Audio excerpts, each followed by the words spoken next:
Minister Narendra Modi will be leading a yoga session at the United Nations Secretariat on June 21st to mark the International Yoga Day. UN Resident Coordinator in India, Shobhi Sharp, said it will be a very big deal.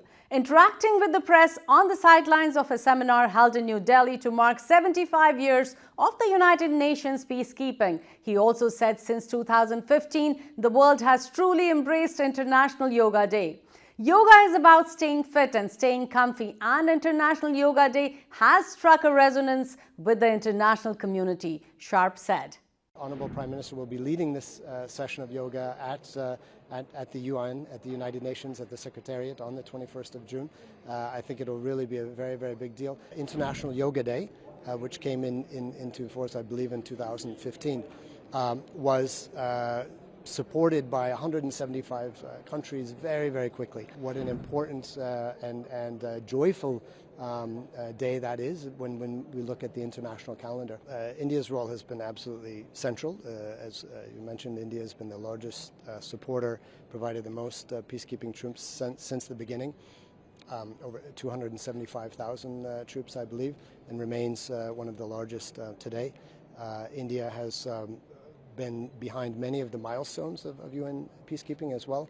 For example, India was the first to really introduce seriously the role of women in peacekeeping, and this is an important part of UN Security Council Resolution 1325, very much within India's support to Nari Shakti, women-led development as well. India has provided a number of other types of support to UN peacekeeping. For example, during the COVID pandemic, India provided hundreds of thousands of vaccines to peacekeeping troops across the world.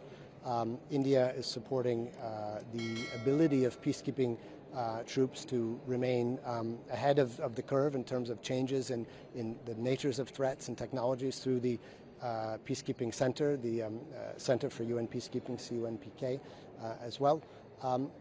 India is also increasingly bringing to bear the Atmanirbhar Bharat to support UN peacekeeping. I had the honor to receive on behalf of the UN peacekeeping a couple of months ago over 150 heavy and armored vehicles from India for the South Sudan mission, all made in India as well, and all very, very high quality. So I think India's troops, peacekeeping troops, are known for being dynamic, for being neutral.